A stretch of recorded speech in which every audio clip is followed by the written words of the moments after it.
Queridas irmãs, queridos irmãos, queridos telespectadores da TV Alvorada Espírita, quando aqui nos reunimos, o fazemos com um propósito. E esse propósito é, segundo os Espíritos, o de nos tornarmos adultos. Coisa que ainda não somos, apesar de termos crescido.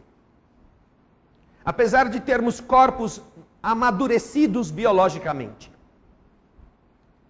nós temos nos conduzido como crianças. Crianças despreparadas para enfrentar desafios. Crianças que educam outras crianças muito mal. Porque não gostam de lições, não gostam de regras, não gostam de disciplinas para si mesmas. Somos seres em um caminho de crescimento que não queremos crescer. E achamos que Deus não faz outra coisa a nos conceder para nossa felicidade tudo aquilo que possa fazer uma criança feliz. Nossas buscas são constantemente norteadas por luxos, por contentamentos, por confortos, que quando os temos, nos sentimos felizes, e quando nos falta, nos sentimos esquecidos. Esta é uma dificuldade que mantém o indivíduo no atraso, para prejuízo dele próprio.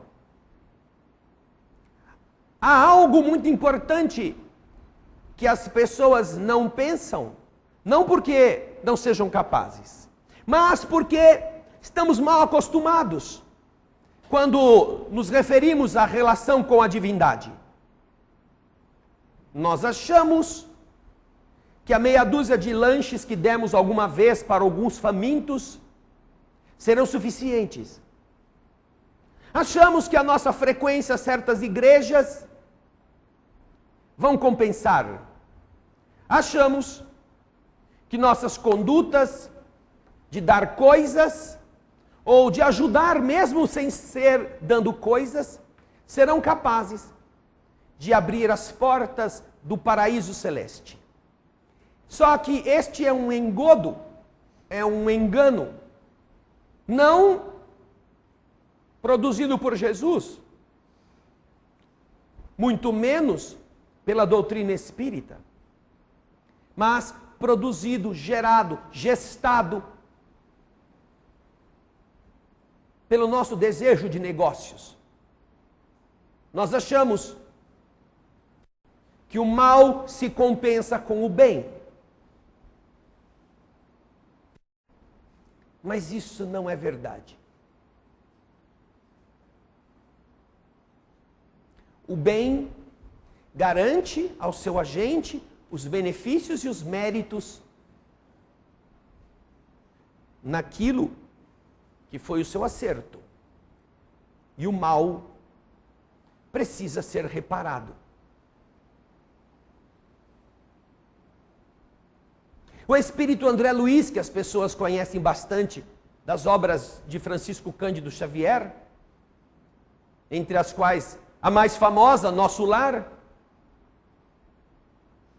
foi médico na Terra, algo que muitas pessoas desejam também conquistar, título. Clinicou por 16, 17, 18 anos. Durante este tempo, conta-nos o livro, ele ofereceu gratuitamente mais de 5.000 consultas de graça. Gratuitamente, óbvio. Pessoas que foram até lá e não tinham dinheiro para pagar, nos idos de 1920, 1930 do século passado. E que, não porque ele fosse generoso, mas porque, bom, outra hora você passa e paga, né? Quando você tiver, você vem e paga. E assim, somaram-se mais de 5.000 consultas. Mas,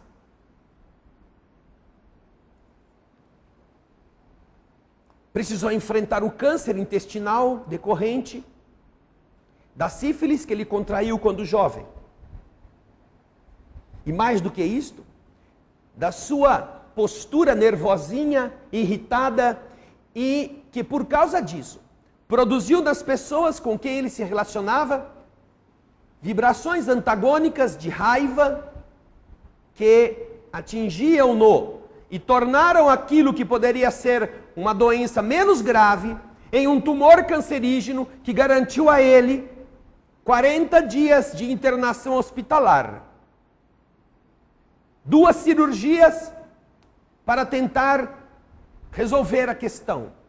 E uma desencarnação sofrida com pelo menos 8 anos de sofrimentos umbralinos, que não são o inferno. Não. Não tem fogo, não tem enxofre, nem tem o capeta. Se fosse assim, seria mais fácil. Seria mais fácil porque as pessoas estão muito afeiçoadas a ouvir historinhas assim, não é? Ah, tem um lago de enxofre, tem umas coisas borbulhantes, tem um cara chifrudo. E como a gente já está acostumado a andar aí nesse mundo como mais ou menos o inferno em vida, muita gente já está acostumado.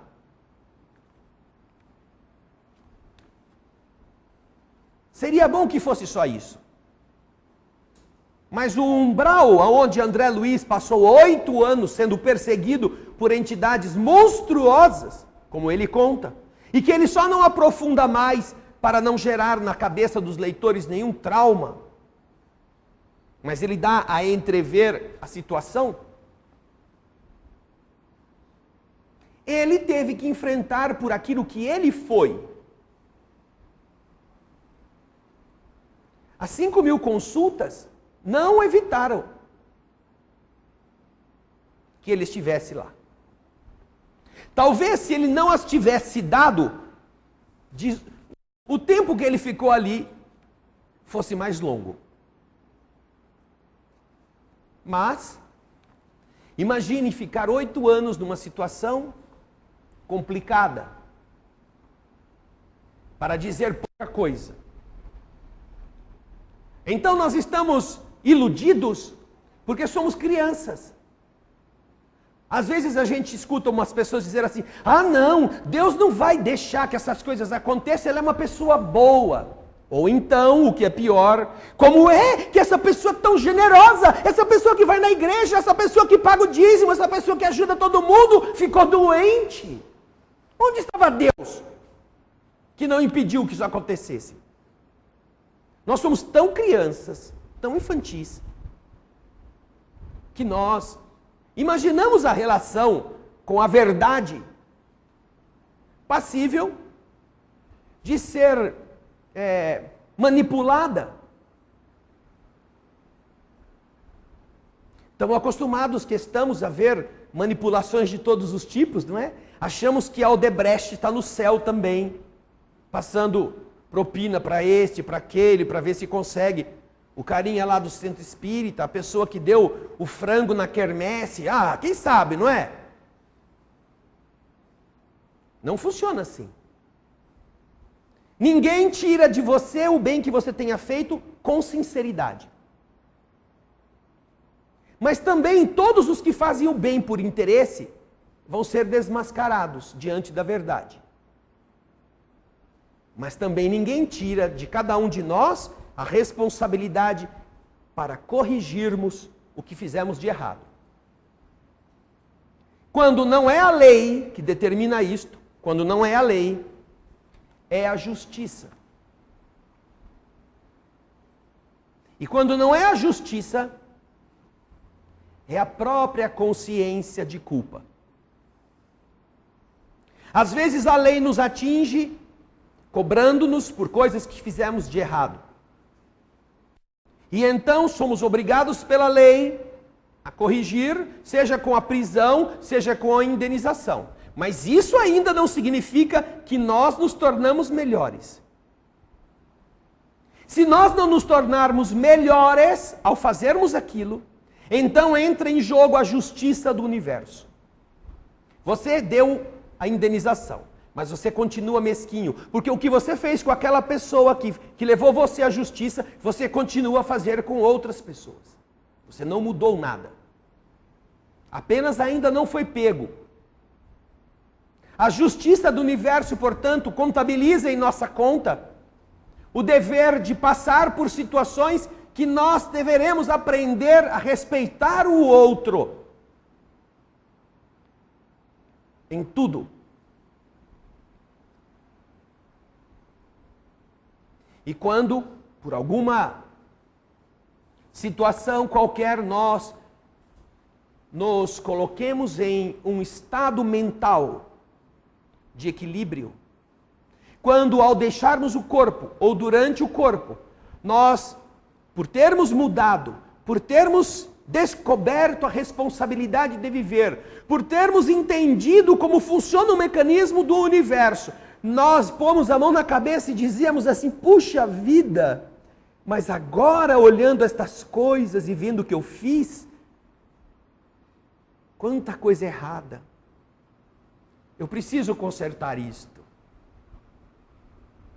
Aí é a consciência de culpa, que é o grande catalisador da sua capacidade pessoal de se desculpar.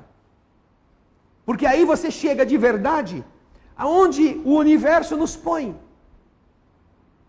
Nos coloca como juízes de nós mesmos. Enquanto somos crianças, nós empurramos para os outros, nós culpamos as outras pessoas pelos atos que nós quisemos adotar. E se alguém nos aponta alguma coisa errada que estamos fazendo, nós nos voltamos contra a pessoa, ao invés de pensar se o que ela está falando é verdade. Somos crianças. Nós nos antagonizamos com pessoas da nossa família, contra as quais temos querelas ou as invejamos. Sempre achamos que a outra pessoa é a ruim. Sempre vemos os defeitos daqueles com quem convivemos. Quando começaremos a ver as boas coisas? Nós sempre gastamos a vontade com tudo aquilo que não é necessário. Geralmente nós não fazemos nenhum tipo de ponderação se aquilo vai nos causar prazer, se é aquilo essencial ou se não é. Mas todas as vezes que você é chamado a fazer alguma coisa que ajude o mundo a ser melhor, aí você faz as contas.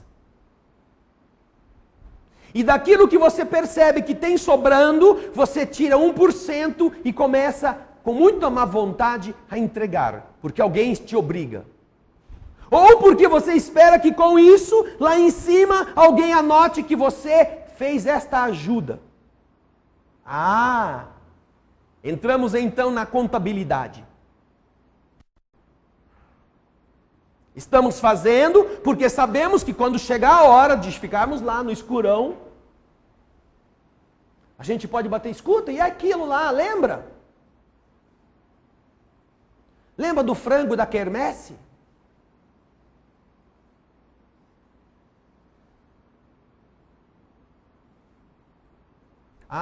Nós lembramos sim, está anotado aqui. Mas você se lembra de tantos golpes que você deu? Você se recorda de tantas pessoas que perderam a ilusão? Você se recorda de quantos você desfez o matrimônio ou a relação afetiva só para mostrar o seu poder de sedução? Você se lembra? Quantos beijos você roubou só para sentir-se o vencedor do certame da sedução daquela noite? Quantas pessoas se iludiram por sua causa? Você se recorda disto? Acha que um frango qualquer resolve? Acha que é suficiente? É esta a dificuldade que nós temos. Porque você vai em qualquer outra religião e vai ouvir isto. Não, senta aqui, se confessa, ou paga o seu dízimo e Deus te desculpa. Arrependa-se na hora da morte e aí está tudo feito. Frequente uma vez por semana. E quando a gente vai até em certas agremiações, que chamam de igrejas, vamos com a má vontade de quem tem que aguardar aquele tempo e às vezes vamos para participar de um certame de moda ou de um ambiente de conquista, de flerte.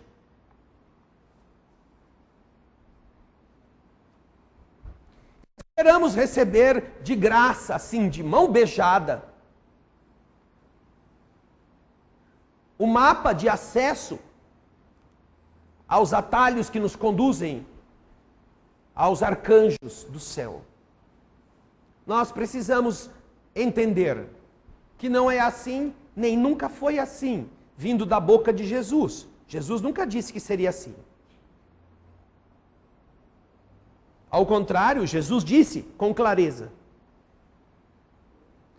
não será todo aquele que diz Senhor, Senhor, que vai entrar no reino do céu. Não.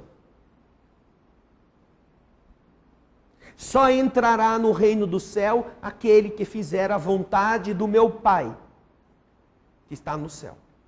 A vontade de Deus. Por acaso você pensa que a vontade de Deus é ficar se embelezando na frente do espelho? É ficar desfilando nos corredores em busca de mais e mais e mais apetrechos para você se sentir bonita ou bonita? Você acha que a vontade de Deus é que você encha a cara e destrua o seu organismo? Que você fale mal da vizinha? Que você calunie os outros? Que você tenha inveja das pessoas? Você acha que essa é a vontade de Deus?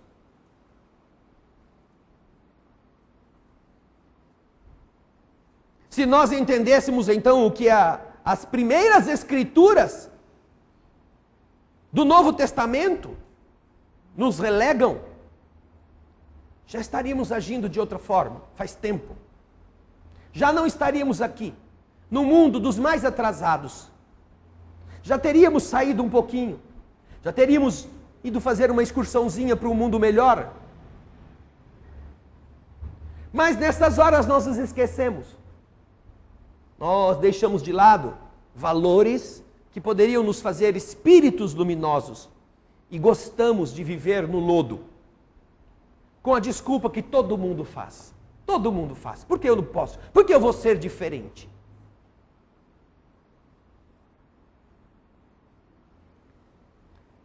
Tudo isto é uma questão crucial do espírito. É a idade mental. E quando eu digo idade mental, eu me refiro de verdade ao que significa a palavra mental. Não é a idade intelectual. Não é a quantidade de saberes que você acumulou na sua memória.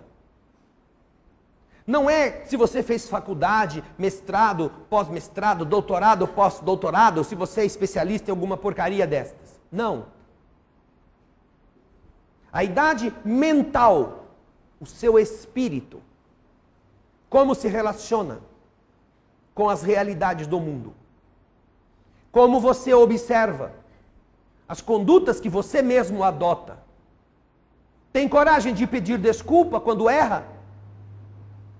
Pense com você mesmo quando foi a última vez que você se desculpou sinceramente com alguém que você se equivocou.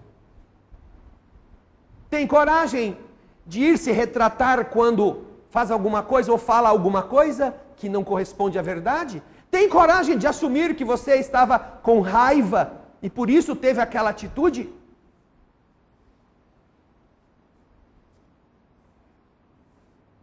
Essa é a idade mental.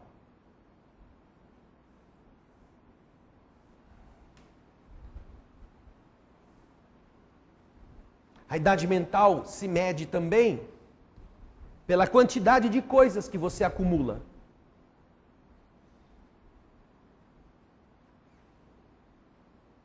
Porque esta acumulação não faz parte da sua necessidade.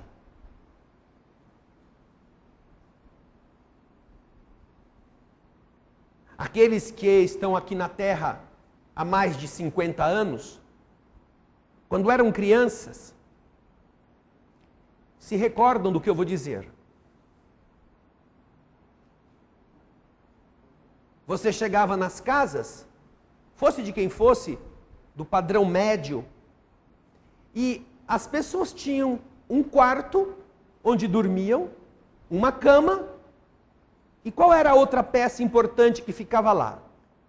Um guarda-roupa.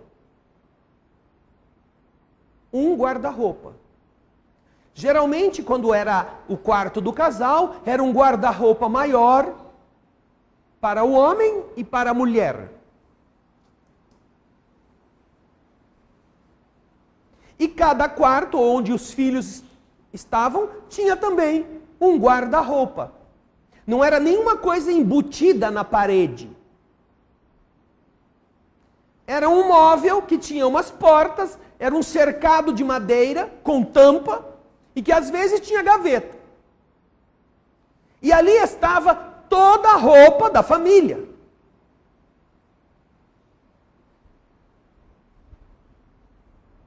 E as famílias viviam. Ninguém saía pelado na rua.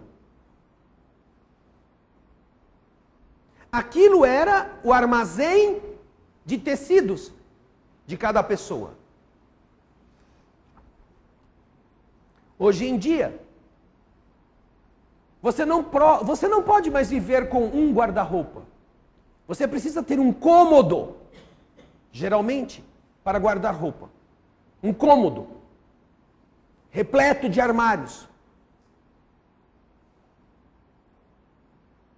E eu conheço casos de pessoas que têm apartamentos guarda-roupa. Ela vai sair numa noite, pega o carro, para na garagem, sobe até o andar, entra no seu guarda-roupa, sala, quarto, tudo é roupa.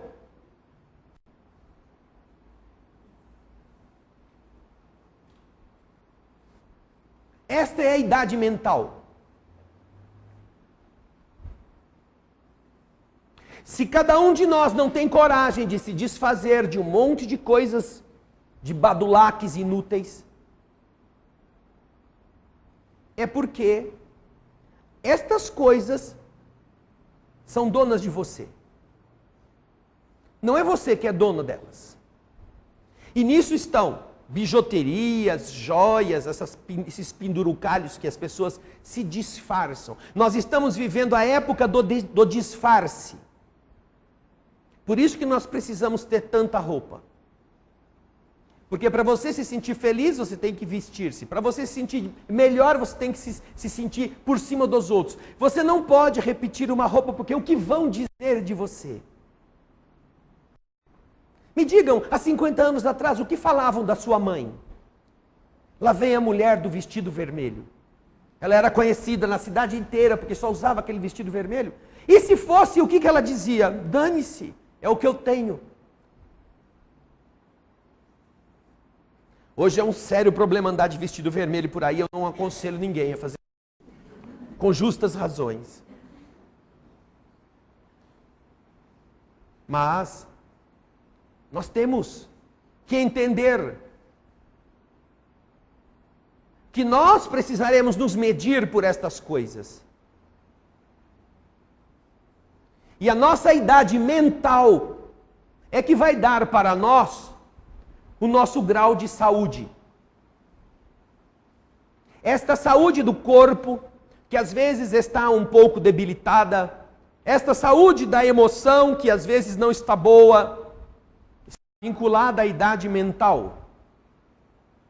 Como você pensa, como você age.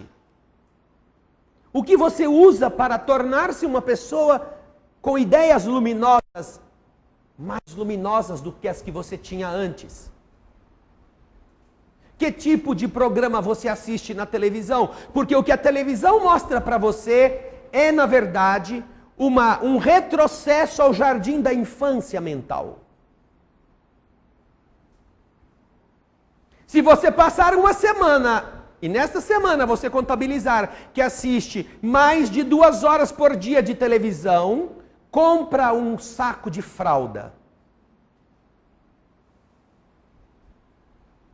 por dia. Por dia. Se é por semana, ainda tudo bem. Pode andar de calça curta. Mas, se é por dia, você está com a mente doente. Porque de verdade o que você tem como convite a se divertir é adequado para gente insana. Com raríssimas exceções. O que você tem de opção na televisão é próprio para gente que está à porta do Juqueri, se ainda existisse. Só que como não existe Juqueri, então nós estamos loucos dentro das nossas casas. E achamos que estamos nos divertindo bastante. Mas esse juízo, quem vai fazer é você, não sou eu não são os espíritos. Cada um de nós é que vai fazer isto. Qual é a sua idade mental? Porque dela decorre, primeiro, o seu equilíbrio emocional. A sua paz familiar. A maneira como você resolve problemas dos mais simples aos mais complexos. Como você enfrenta obstáculos que te contrariam. Tudo decorre disto. E todas estas noções Jesus nos deixou. Falando de valores que limpam a mente. Como, por exemplo, o perdão. Que nós achamos que é uma recomendação moralista. E que de verdade não é. É o primeiro, vamos dizer assim, plano de saúde que a Terra teve. Quando Jesus ensina que nós devamos perdoar 70 vezes, 7 vezes, Ele está dizendo, a sua doença nasce na mente que tem raiva, na mente que esquece estar sintonizada com o mal, na mente que se afasta do equilíbrio do universo. Jogue isso no lixo. Isso é um plano de saúde. Isso não é moralismo. Faça com que na sua mente só existam coisas boas. E você terá boas coisas. Quando Jesus fala que a boca diz aquilo de que está cheio o coração, de novo ele está falando. Uma vez que na época as pessoas consideravam que o coração era a sede da alma, ele está dizendo, a sua boca fala do que a sua alma está cheia. Não é o Espiritismo que está falando isso. Está lá nas Escrituras. Então observe o que você fala. Qual é o tipo de assunto que você tem? E quando você tem algum tipo de assunto que não tenha sido emprenhado por ter ouvido de alguém, qual é a sua posição? Como você atua? O que você fala? Porque isso vai dizer qual é a sua idade mental. Ah, uma coisa é você ir na igreja, em qualquer ela que seja, e ficar lá, contrito, rezando. Outra coisa é você sair, pegar o carro e sair xingando todo mundo que fechar você. Qual é a sua idade mental?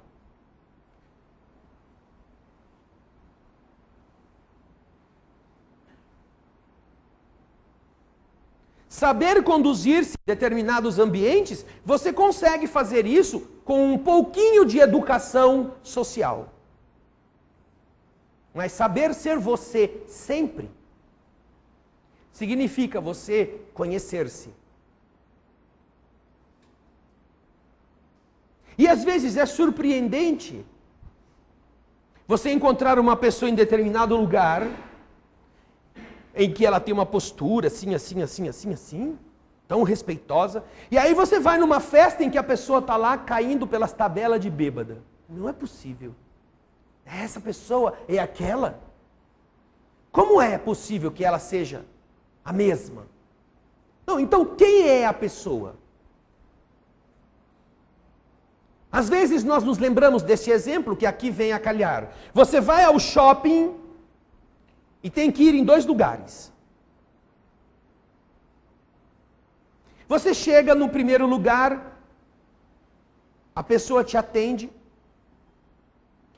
é cortês com você, te dá atenção, você fala do seu problema, ela se interessa, ela vai resolver para você, espera um pouquinho, ela vem com as pessoas responsáveis, se interam e, por fim, o seu problema é resolvido. Muito obrigado, foi muito bom estar aqui, o senhor me atendeu muito bem. Ok, aí você sai, anda 3 lojas para frente, tem que resolver um outro problema numa outra loja. Entra na outra loja, tem um balconista que dormiu descoberto. Não está aí muito com você, está meio nervoso, o chefe acabou de pisar nele, e ele fala, espera aí um pouquinho que eu já atendo você. E larga você lá e você começa a espumar. E passa 15 minutos sem que alguém venha, você vai, escuta aí, não tem ninguém para me atender não sei o quê, e começa a destratar as pessoas que estão ali. E aí, quando chega por fim alguém para atender você, você começa a desancar a pessoa. Escuta, você está sabendo quem é que paga o seu salário? Sou eu. Daí para baixo. Aí você sai da loja e então você se pergunta, quem é você? Você é o indivíduo da primeira loja? Ou você é o da segunda? Quem é você? Porque ou você assume que você não sabe quem você é, ou você não pode dizer que é o indivíduo da primeira loja. Porque se você fosse o indivíduo da primeira loja, o ser significa conduta constante. O ser quer dizer, você tem na sua essência esta forma de agir. Quando então você vai para a segunda loja e você é desafiado, e você então põe os bofes para fora, você é este. Aquele era mais ou menos polido, enquanto alguém o tratava bem. Mas você é essa segunda pessoa.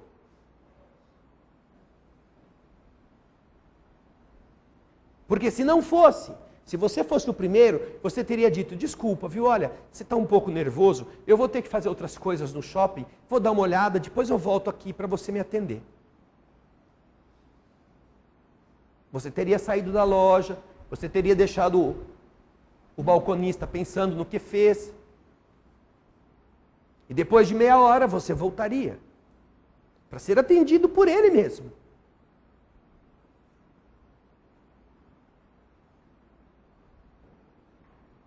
E quando você então percebe que você tem essa oscilação, você descobre uma coisa ainda mais grave,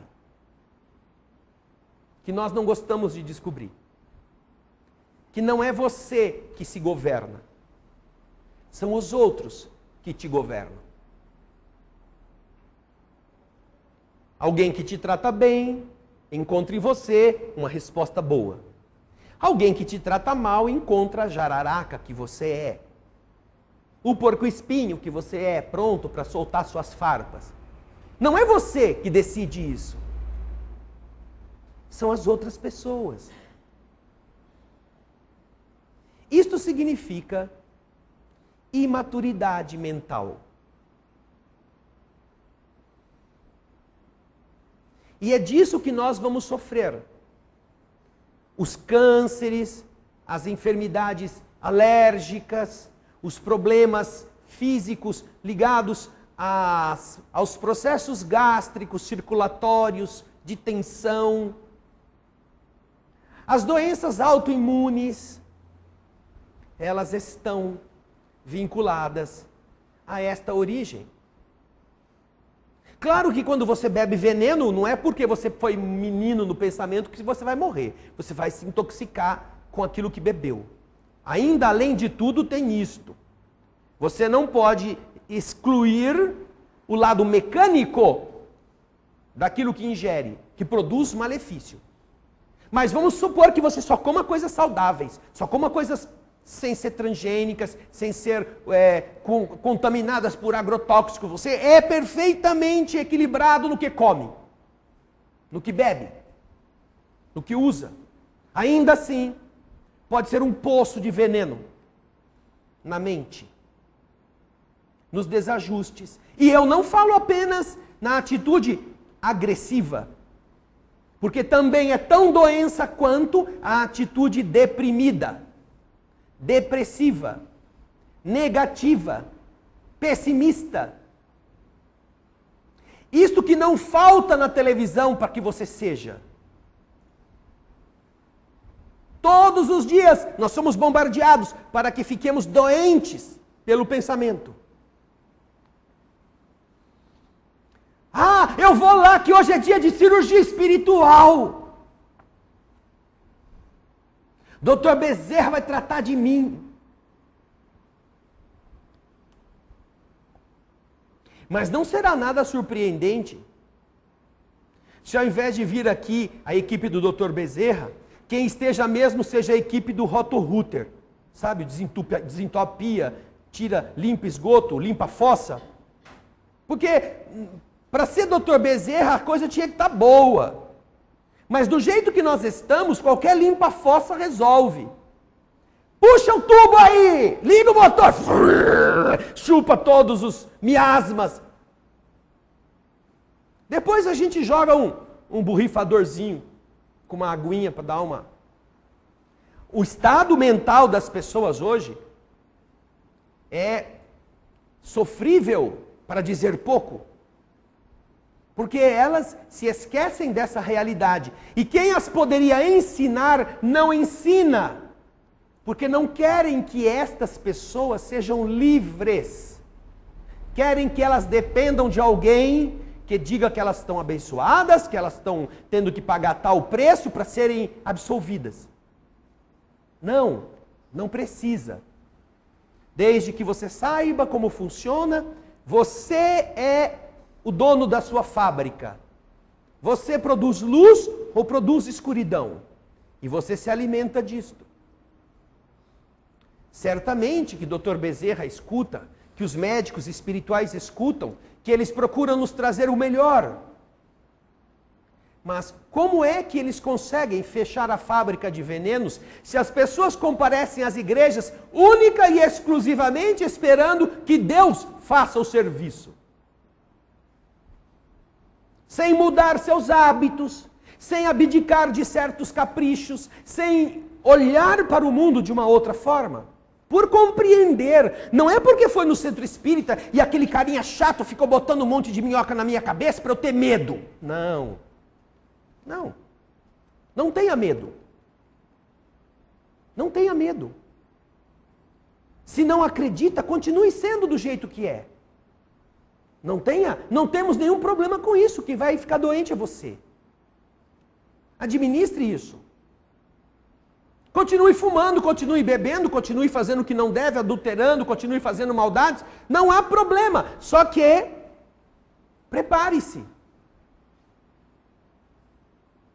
Você está sabendo como funciona.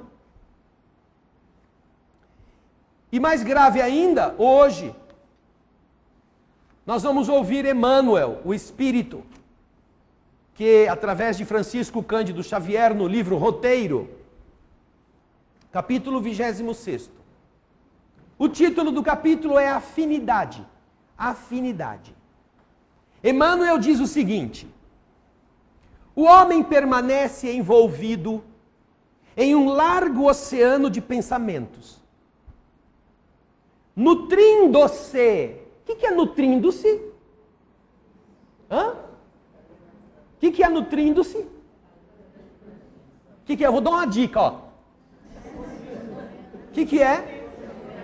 Alimentando-se, comendo, nutrindo-se de substância mental em grande proporção. Nós pensamos na nutrição do almoço, na nutrição do café, da tarde, na nutrição da janta. Mas Emmanuel está dizendo que nós nos nutrimos de substância mental. toda criatura absorve, sem notar, a influência dos outros, nos recursos que ela não consegue medir nem pesar, que, de uma forma ou de outra, dão equilíbrio à sua existência. Todos nós estamos aqui, estamos trocando energias mentais. Daqueles que estão sentados, das entidades que estão aqui, que vieram conosco, porque estão também se alimentando de nossos pensamentos, e dos espíritos amigos que querem que a gente produza pensamentos melhores. Tudo isto aqui é um conjunto de pensamentos. Por esse motivo que quando a gente chega, pelo menos aqui nesta casa espírita, nós não admitimos conversa. Porque a conversa é a expressão de pensamentos. E os pensamentos que as conversas acabam estimulando são sempre os piores.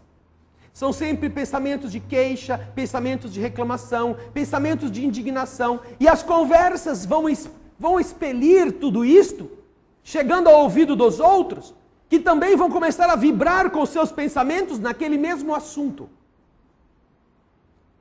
Aqui, para diminuir os problemas espirituais e nossos mesmo, você chega aqui, se quiser trazer um livro para ler, que seja de boa leitura, você pode. Mas, se não trouxer, vai ficar sentado, quieto em oração. Pelo menos você não contamina o pensamento do vizinho com um assunto que não é bom, ou com a irritação de que quando você às vezes vai em algum lugar para ouvir uma pessoa, ouvir uma música, tem sempre um papagaio do lado, e você quer ouvir o negócio, e você fica, meu Deus do céu, esse cara aqui está atrapalhando, eu paguei o ingresso, eu quero ouvir. Você somente, muito fraternalmente, a desancar o infeliz, até que você não aguenta, desanca verbalmente mesmo. Escuta, fica quieto aí que eu quero ouvir. Ou seja, você imagina então a interferência vibratória em uma instituição religiosa que tem este recurso, esse armazém de pensamentos, como fonte para todos nos abastecermos? Como é grave. E eu acho que é uma irresponsabilidade dos que são dirigentes espíritas acharem que a casa espírita é um lugar de encontro social e nada fazerem para coibir ou para ensinar as pessoas que ali não é um lugar para pôr em dia a fofoca da novela ou o que aconteceu no outro dia. Não, ali não é para isso. Nós já perdemos muitas pessoas que não gostam desta disciplina. E para nós agradecemos que tenham ido embora. Porque elas foram contaminar outros lugares. Porque não estavam afim de entenderem o funcionamento, os benefícios que isto gera para ela mesma. Ah, mas a gente vai numa casa espírita que parece um quartel. Não, primeiro que não parece quartel. Vocês têm telas na parede, todo mundo não tem um uso uniforme. Ah, mas lá a gente não pode conversar. Ótimo, não é só num quartel que não se pode conversar. Não se deveria conversar num velório, não se deveria conversar na missa, não se deveria conversar nas reuniões sérias, em que alguém está falando até por respeito.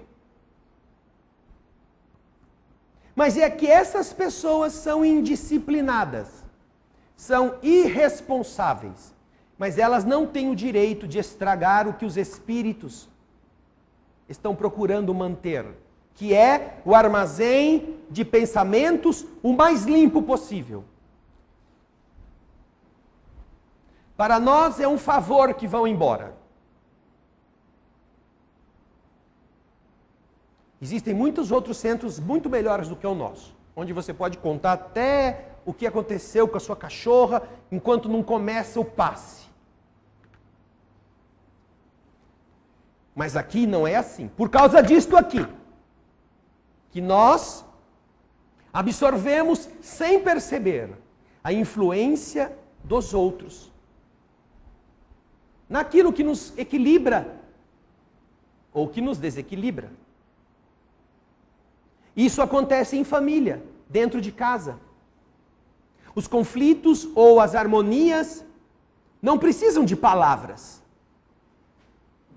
Às vezes você se sente mal sem precisar trocar uma só sílaba. Você olha para a cara da pessoa e já fala, meu Deus do céu, viu assombração hoje. E você já fica armado, esperando que a toda hora alguma coisa de azeda vai ser direcionada para você. Em forma de impulsos e de estímulos, a alma recolhe nos pensamentos que atrai as forças de sustentação que lhe garantem as tarefas no lugar onde ela está. E olha que interessante.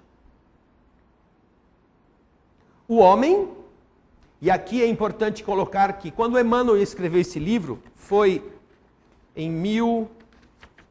deixa eu ver a data aqui do prefácio, 1952. A nossa língua portuguesa ainda não havia sofrido as mutilações que recentemente sofreu, quando tivemos que colocar que não apenas existem homo sapiens, mas também mulheres sapiens. Uma mutilação ridícula que foi aceita pelos que aplaudem micos de circo, achando que estão aplaudindo a sapiência. Então, para que não haja depois nenhuma queixa dessas pessoas cuja cabeça não é muito maior do que a de um mico, o homem e a mulher, diz Emmanuel, poderá estender muito longe o raio de suas próprias realizações na esfera material do mundo. Mas, se não tiver a energia mental na base das suas manifestações, efetivamente não conseguirá nada. Energia da mente.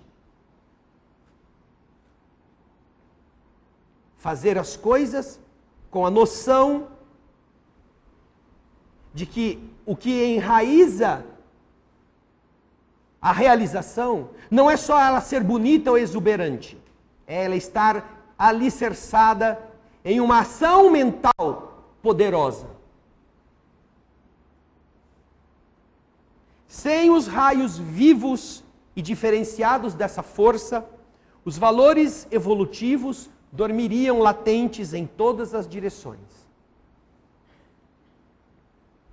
Se você não tiver o pensamento voltado para os objetivos que você está querendo concretizar, eles não terão, os seus objetivos não terão força para se implantarem. A mente, em qualquer plano, seja no plano físico, seja no plano espiritual, a mente emite e recebe, dá e recolhe, renovando-se constantemente para o alto destino que lhe compete atingir. É a mente que gera os influxos amorosos, os influxos revoltados, os influxos positivos, os influxos negativos. Nós todos estamos assimilando correntes mentais de maneira permanente.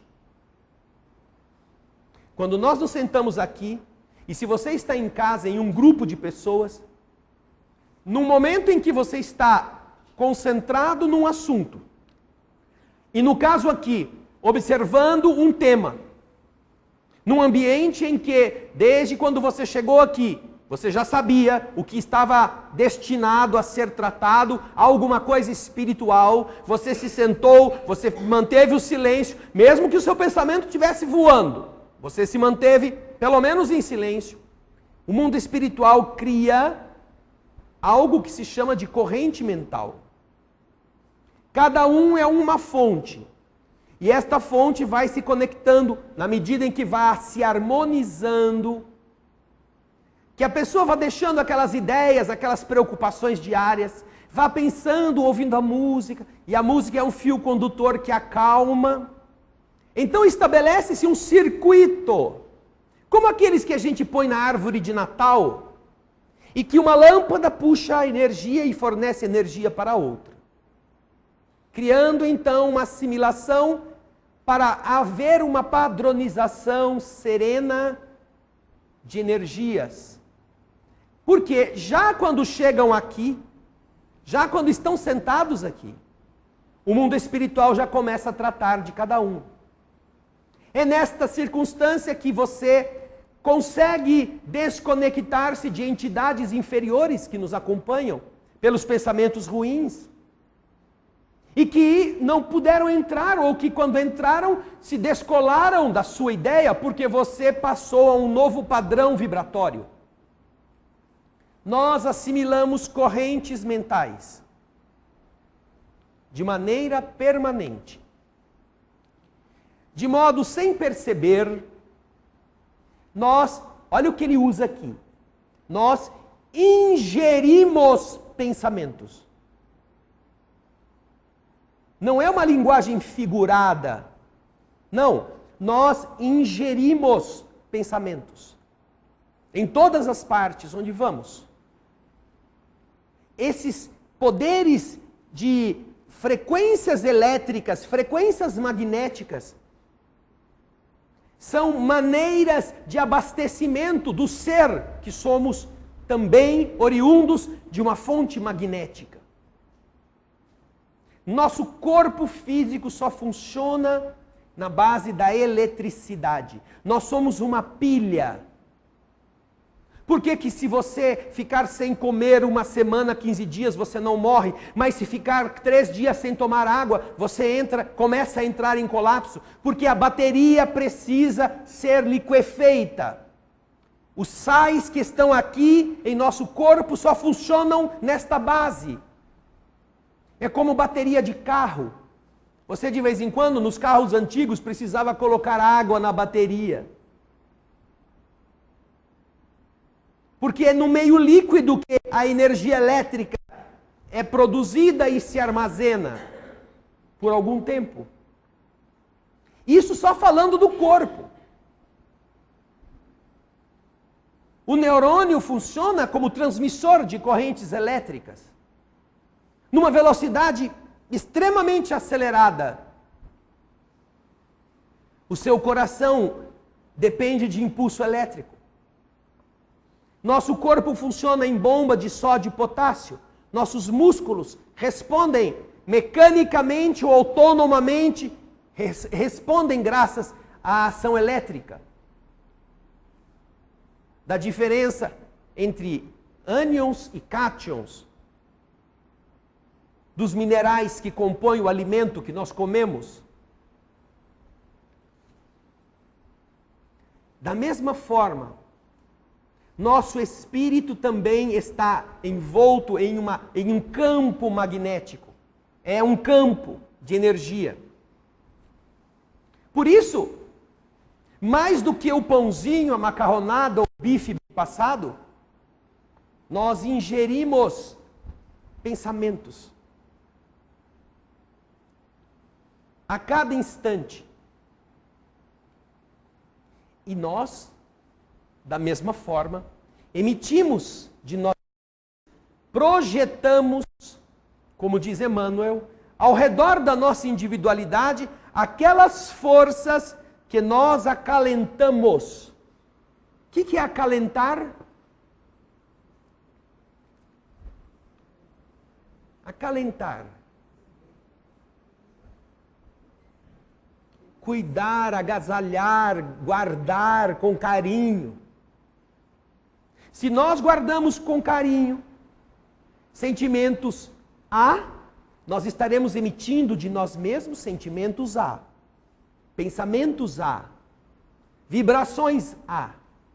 Mas se nós somos sensíveis às vibrações B, aos pensamentos B, nós recebemos aquilo, guardamos aquilo com carinho e vamos produzir aquilo também para os outros.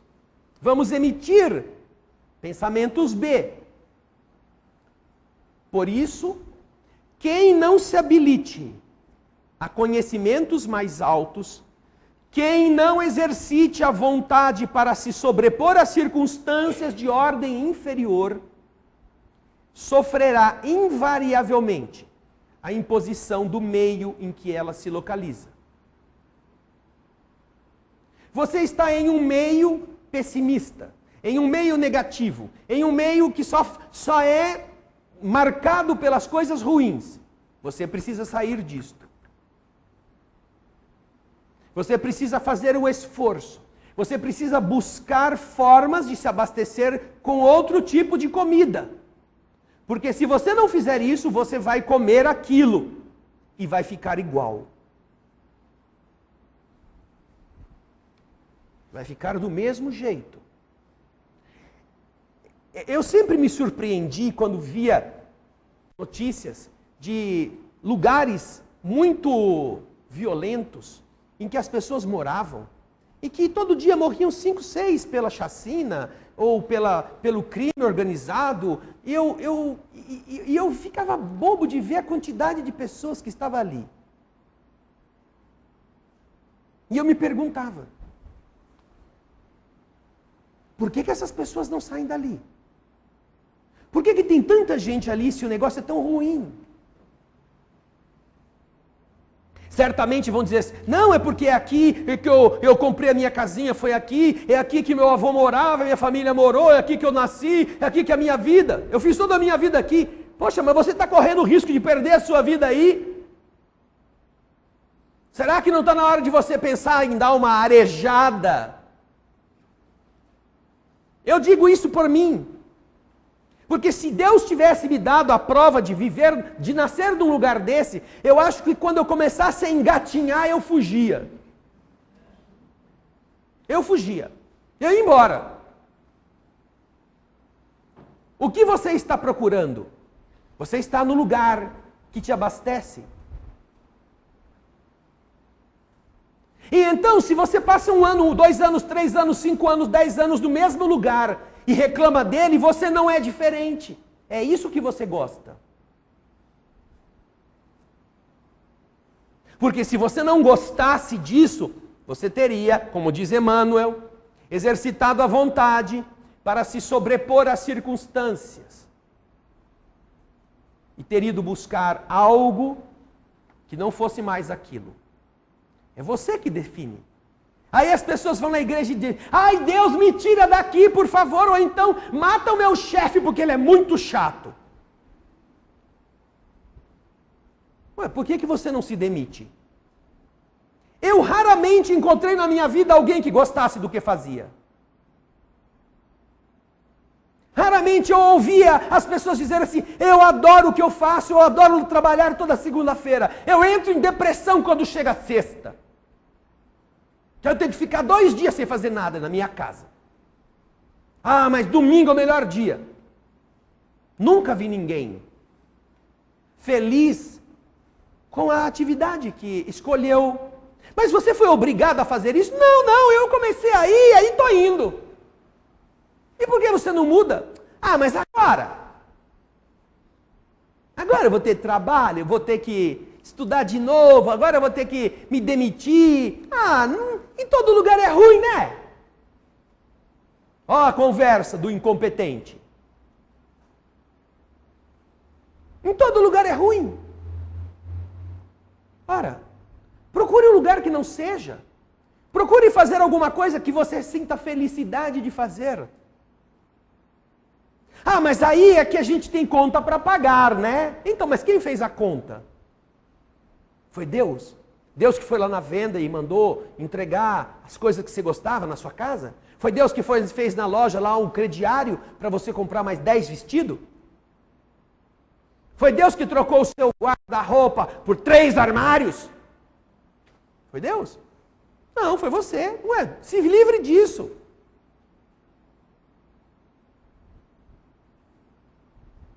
É, né? É. Talvez, né? Seja bom. Agora eu estou atrasado, viu? Tchau. Depois a gente conversa. Sim, depois a gente conversa. Não precisamos nem conversar depois. Você vai mesmo tendo que amadurecer aos trancos e barrancos. Porque você vai assimilar aquilo que você gosta. Se você não fizer esforços para sair daquilo, é porque você não quer ser diferente. É a sua vontade que tem que dizer isto. É a sua vontade que tem que dizer para você que você quer sarar. É a sua vontade que tem que fazer você estudar para tirar nota melhor. Ah, tá assim de gente, de mãe que vai na igreja e fala: ai, seu padre, reza aí pro meu filho, tem uma prova. Quando nossa instituição era em outro lugar, em que as pessoas ainda conversavam com as entidades que se comunicavam, era comum: ô fulano, ai, meu neto vai fazer uma prova amanhã, ajuda ele. E aí o Espírito respondia: e ele estudou? Porque o máximo que a gente pode fazer é deixar ele um pouquinho calmo. Mas se ele for ignorante, o ignorante calmo é tão incompetente quanto o ignorante nervoso. Ele estudou? Porque aí está a vontade. Ele quer vencer o problema? Ou ele quer apenas que os espíritos façam a lição para ele, como a mão de gato de antigamente fazia? Porque o pai ou a mãe não queria que o filho fosse mal. Então, vem cá, filhinho, deixa a mamãe fazer para você. Se você não fizer isso, vai estar sempre no lugar errado, reclamando dele. A sua saúde é efeito da sua mente. Se você reclama que está doendo, mude. Diga a você mesmo: eu vou começar a fazer alguma coisa para ganhar um pouco mais de elasticidade. Vou começar a dar volta no quarteirão todos os dias. Mas justo hoje choveu.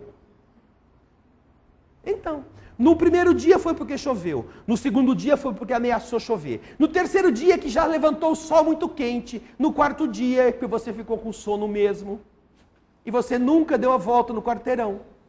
Não, porque eu vou comprar uma esteira. Já notaram como as pessoas... Não, eu vou comprar uma esteira, vou comprar uma bicicleta, vou comprar um escalador, aquele negócio que eu subo pelas paredes. Só que eu ainda não tenho dinheiro. A hora que eu arrumar o dinheiro, aí eu compro tudo, aí eu faço ginástica.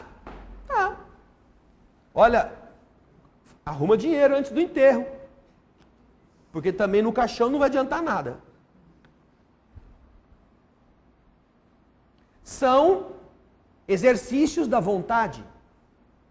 Sem o quê? Você reclama da dor, mas gosta dela. Aliás, é até um exercício de autoestima. Tem pessoas que têm a autoestima tão grande que elas só falam da doença. Porque é o que dá assunto. O dia que ela falar que está boa, ninguém mais liga para ela para saber se ela está boa. Então ela vai ficar deprimida. Quando sarar, aí fica doente. Porque ninguém mais quer saber de mim. Então, essas pessoas, elas nunca ficam boas. São aquelas pessoas malas, sabe? Ai, meu Deus do céu, encontrei a fulana. Faz de conta que eu não vi ela, porque se eu perguntar como é que ela vai, aí quem não vai sou eu tenho que ficar aqui. Eu tenho que ir. E não adianta você falar: olha, eu tenho um bom médico. Eu já fui em todos os médicos. Esse povo adora uma junta médica. Teve até uma junta médica no hospital que se juntou para estudar o caso dele e ninguém sabe o que ela tem ou o que eu tive. Nossa, é uma tragédia grega cada vez que ela tem uma unha encravada.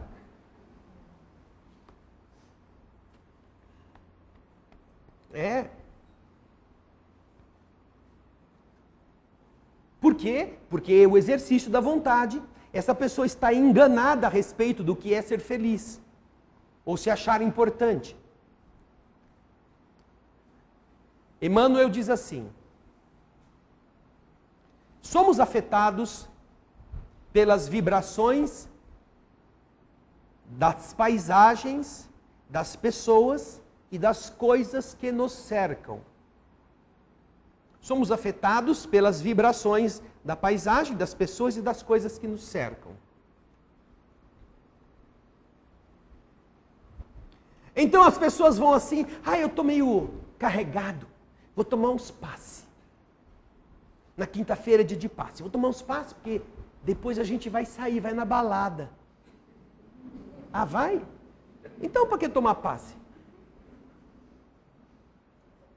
Você vai tomar banho para depois cair na lama? Já vai sujo que você já está fantasiado. Já está com a roupa certa para o lugar onde você vai. Ai, mas credo, você não quer me ajudar? Não. Quem não quer se ajudar é você. Quem que você acha que você vai encontrar na balada? Quem? Você que é jovem, que eu não tenho nada contra que se divirta. Mas nas baladas que vocês costumam ir, quem que você acha que está lá dançando? Francisco de Assis com Clara. Já pensaram os dois ali? Rebolando, quase pelados? Por isso que é meio escuro. Meio escuro, meio claro, meio escuro, meio claro, né? Quem está lá, do ponto de vista vibratório, são as piores entidades que você encontrará num nível vibratório como o nosso. Depois você reclama que nada dá certo na sua vida. Não, está tudo dando certo.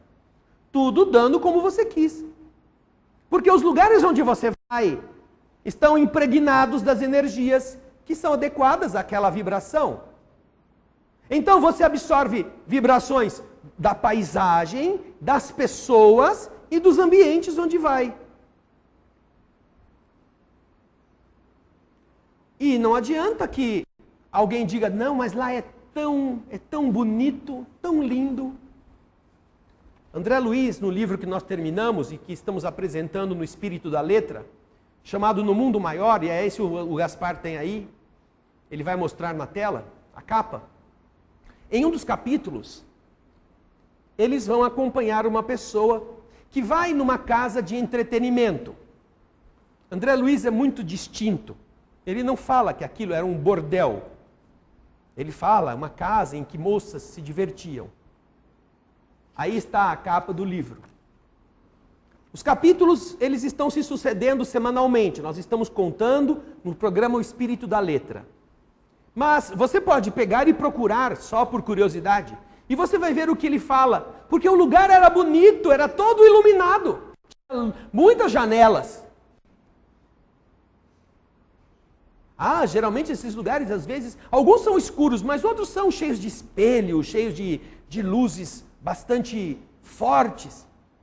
Mas o Luiz, ele conta qual era o tipo de entidade que estava lá dentro. Porque eles iam atrás de uma pessoa que estava lá, passando mal.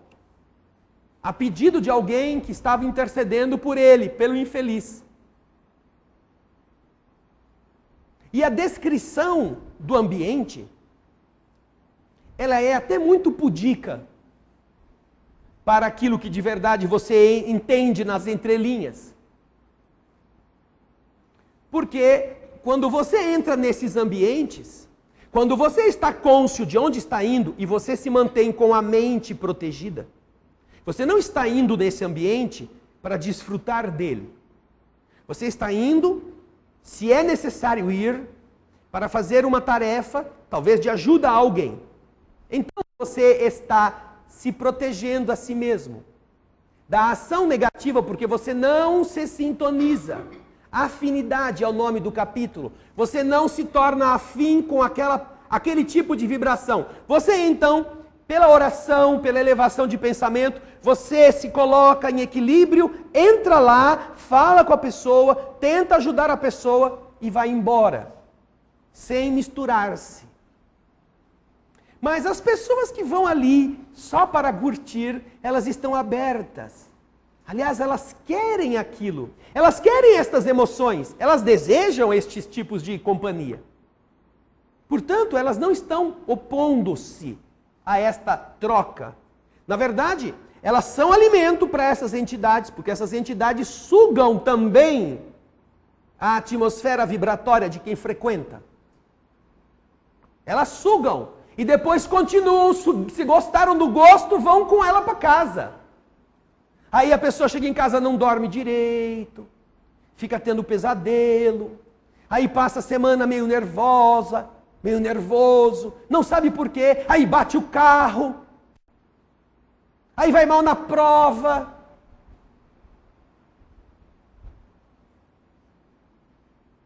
Tem que sofrer, porque esse tipo de sintonia produz dissintonia no equilíbrio da pessoa. Mas não é porque Deus é mau, não. É porque você armazenou gasolina na sua casa e depois reclama que pegou fogo. É assim que funciona. Nós somos afetados pelas vibrações de paisagens, de pessoas e de coisas que nos cercam. Ai, tá passando um filme tão bom. Qual é o filme? Sei lá. Sai sangue pela fechadura. Maravilha, filme de terror, daquele de arrepiar. Faz fila no shopping para entrar no filme.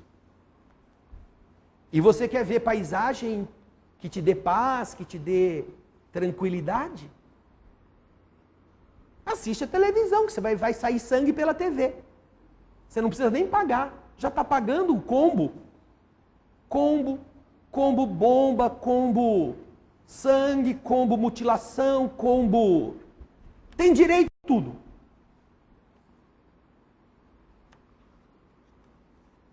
Mas ainda paga para passar mal no cinema e sair de lá como se fosse diversão. Ai, nossa, nem sei como dormir, eu já vou dormir de luz acesa. Vai precisar. Já notaram como estas coisas são um atrativo que atrai tanta gente que está buscando exatamente esse lixo? Porque não é diferente daquilo que vai assistir? Não é diferente. Se nos confiamos às impressões de enfermidade dos outros, de amargura das pessoas, apressadamente, muito rapidamente, se nos altera o tônus mental. As pessoas que você conversa, ai, estou sofrendo, aconteceu uma tragédia, ela te conta a tragédia, e você entra no campo mental da pessoa. E aí, você começa também a sentir a tragédia dessa pessoa. E às vezes a pessoa chora e você chora também. E aí chega alguém e não sabe nem quem que é a vítima. Viu as duas debulhadas em lágrimas, mas quem é que é a vítima da tragédia? É você? Não, não é ela só estava me contando. Mas você assumiu como se fosse sua tragédia. É o tônus mental. Então, se nos confiamos nas impressões de outras pessoas, impressões de enfermidade, impressões de amargura, apressadamente nos altera o equilíbrio da vibração mental, nos inclinando à franca receptividade de moléstias invisíveis. André Luiz nos conta, no livro Os Mensageiros, que existem nuvens de bactérias mentais flutuando sobre as pessoas nas aglomerações em que elas vivem. Vocês estão vendo na tela o livro Os Mensageiros, que também está no nosso programa O Espírito da Letra. Nuvens de bactérias mentais que contaminam as mentes como se fosse gripe. Só que a gripe, alguém inventa uma vacina para ganhar dinheiro e deixar você mais vulnerável ainda, você vai lá e toma. Mas a bactéria mental, como é que você se defende dela? Você deveria saber como fazer, é o que os espíritos estão dizendo. Mas a maior parte das pessoas acha que é normal ser contaminado pela doença dos outros, pelas vibrações ruins. Aqui se sintoniza. Como você assistir 2 horas de televisão por dia e não se contaminar desse lixo de doença mental? Como? Por isso que nós falamos que isso é uma demonstração de infantilidade mental. Procure uma coisa mais nobre, procure uma coisa bonita, procure uma coisa equilibrada e mais adequada à sua qualidade pessoal do que esse lixo que você assiste. Às vezes você tem sorte de pegar na televisão alguma coisa decente, mas quando você vai ver já está acabando. Ou é só as 2 da madrugada que passa. Ou você viu o finzinho, quis ver o começo, não sabe quando vai ser a reprise.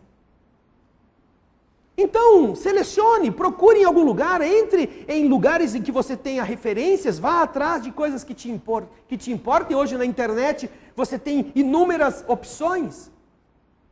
Você assiste concertos de graça, você entra nos diversos meios de visualização de vídeos, de reportagens, você assiste e pensa sobre coisas boas. Se nos devotamos ao convívio de pessoas trabalhadoras e dinâmicas, encontramos valioso sustentáculo ao nosso propósito de trabalho e realização. É algo muito parecido com isso que eu estava dizendo. Se você ficar só você tendo que levantar de manhã e andar em volta do quarteirão, você fala, ai, hoje está chovendo, agora é outono, está frio. Mas se você tem um amigo que gosta de andar e fala, vou passar amanhã na sua casa, a gente vai andar. Aí você passa mesmo? Passo. Aí tendo alguém para andar comigo é mais fácil. Te estimula.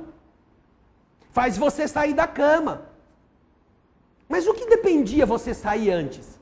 De você querer. Mas como agora tem um amigo, você não vai fazer um amigo perder a viagem, é meio vergonhoso, então você levanta mais cedo, põe uma roupinha e fica esperando. Fique no lugar, vou ficar esquentando até ele chegar. Daí, uma semana, 15 dias depois, está acostumado já a andar, já está... Oba, hoje meu amigo não pode vir, mas eu vou, porque é gostoso. Mudou. Mudou a forma. Descobriu alguma coisa positiva. Exerceu a vontade. Então, às vezes, se você tem uma boa companhia que te estimula, nada melhor do que você ter alguém que sabe mais do que você, com quem você troca ideia, que te explica certas coisas, que conta de pesquisas, que conta de realizações, que te mostra onde estão essas coisas que você mesmo pode descobrir. Poxa vida, nossa, esse cara sabe tanta coisa, essa moça tem tanta informação, onde será que ela aprendeu tudo isso? Eu vou procurar, ver se é verdade. Vai lá. Até para não ficar muito burro, ignorando as coisas. Para não parecer muito assim, não sei de nada. Eu moro em Mercúrio, não é na Terra. Todo mundo está sabendo e eu não. Não, então você se estimula a ir. E esse é o papel do professor na escola. Quantas pessoas não aprenderam determinadas matérias que para outros eram difíceis? Porque aquele professor, aquela professora, instigou o indivíduo a ter prazer em conhecer. Princípios idênticos regem as nossas relações uns com os outros, encarnados e desencarnados. Conversações alimentam conversações. Pensamentos ampliam pensamentos. Demoramo-nos com aqueles que se afinam com a gente. Falamos sempre ou agimos sempre pelo grupo de espíritos a que estamos ligados. Nossa inspiração está afiliada ao conjunto daqueles que sentem como nós, tanto quanto a fonte está sempre comandada pela qualidade da nascente. Somos obsediados, perturbados por amigos desencarnados. Amigos! Não são inimigos. São amigos porque gostam das mesmas coisas que a gente. Por isso que estão próximos e são aceitos por nós. Somos obsediados por amigos desencarnados ou não. Porque às vezes os amigos estão perto de nós no corpo mesmo. E nós nos aliciamos com as suas tendências e fazemos coisas piores a dois. E somos ajudados por benfeitores em qualquer plano da vida, se nós também quisermos a companhia deles em nosso pensamento. Daí, ser imperativo a nossa constante renovação para o bem infinito. Só teremos saúde se procurarmos o bem. Se não procurarmos o bem, nós somos doentes, mesmo que o corpo ainda esteja íntegro. É apenas uma questão de tempo adoecermos. Trabalhar incessantemente é dever. Servir é elevar-se. Aprender é conquistar novos horizontes. Amar é engrandecer-se. Trabalhando e servindo, aprendendo e amando, a nossa vida íntima se ilumina e se aperfeiçoa, entrando gradualmente em contato com os grandes gênios da imortalidade gloriosa. Eles estão esperando por pessoas que os queiram, Os seres luminosos estão esperando pessoas que gostem da luz. Se nós formos essas pessoas, eles não se afastarão de nós. O problema é a gente querer ser. Por isso, mais importante do que aquilo que os espíritos vão transmitir agora, em forma de energia, para melhorar o corpo de carne, eles já transmitiram antes, para que a sua inteligência possa medir qual é a sua idade mental. O que é que você realmente gosta? E assim, saber delinear o que te espera. Porque somos nós que construímos o nosso futuro, não é Deus. Para o pai e para a mãe, o filho será sempre um vencedor. Não existe nenhuma mãe, nenhum pai que criou um filho derrotado e que faz para ele um plano de miserável. Não. Mas depende do seu filho, se ele quer ou não o seu plano para ele. É a mesma coisa conosco. Deus nos criou com o melhor material que existe.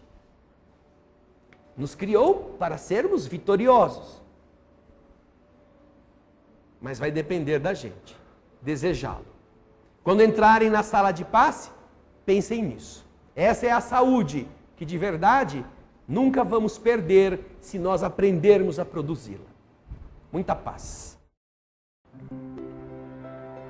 Senhor, nós te agradecemos por mais este dia, pela alegria de podermos nos unir em oração que nasce da nossa alma, com o desejo de que a felicidade se estabeleça nos corações, não apenas nossos, mas no de todos os irmãos que aqui na terra se acham em experiência de crescimento. Em um mundo de prova e expiação, é muito natural que encontremos o sofrimento como um aliado para o despertar das consciências. Como, Senhor, fazer alguém entender o malefício do cigarro se conselhos e demonstrações lógicas não lhe servem? Como abrir mão do enfisema pulmonar, do tumor cancerígeno, se por caminhos nobres e sem lágrimas a criatura não aceita mudar de condutas? Como, Senhor, fazer com que o malfeitor abdique de seus planos que lhe gerarão recursos abundantes? Apenas com os conselhos da ética e da moral, se não existir a prisão a que seja destinado por força da lei. Então, entendemos que de verdade o sofrimento é o último bastião da defesa da nossa insensatez, a fim de que se transforme. É a derradeira fronteira da insanidade. Porque o insano não ouviu os chamamentos anteriores, não quis abdicar do conforto, não quis ter esforço, não quis estudar, não quis trabalhar, não quis pedir desculpa, não quis mudar. Resta-lhe então, para despertar, entender na sua própria carne o mal que está fazendo a carne alheia. E às vezes, quando consegue fugir aparentemente das responsabilidades, aí se defronta com as realidades espirituais tristes e tenebrosas que construiu para si mesmo. Aí, sem chance de corrigir, naquele instante o mal que semeou, precisa colher o espinheiral. Como se um dia ele não tivesse sido alertado para evitá-lo. E é só aí, infelizmente, que a escola do viver poderá encontrar o aluno com vontade de sair do buraco em que se meteu. Por isso não estamos aqui para reclamar, nem estamos aqui para pedir que o teu amor nos limpe daquilo que somos nós que devemos nos limpar. Estamos aqui, Senhor, para agradecer a possibilidade de entender a faxina que precisamos fazer em nós mesmos e não perder tempo na sua realização. Por isso, mais uma vez, nós cantaremos. Almas do céu, ouvi o doce canto do fundo do coração,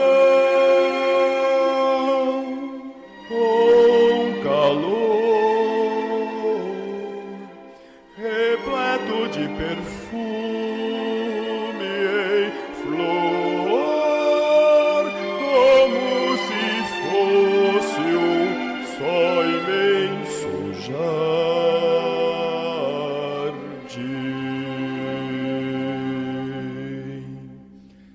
É a voz do bem que o Cristo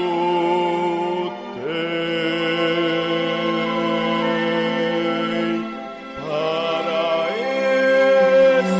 espalhar por toda a terra e fazê-la cantar.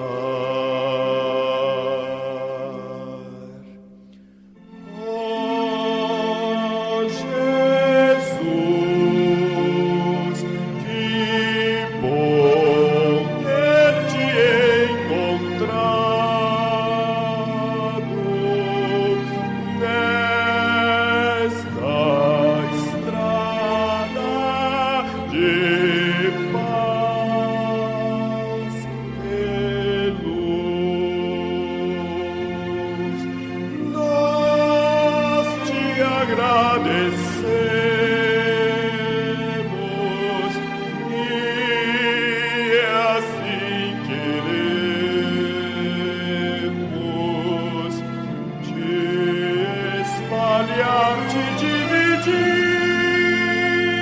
com quem não sabe sorrir, a quem ficou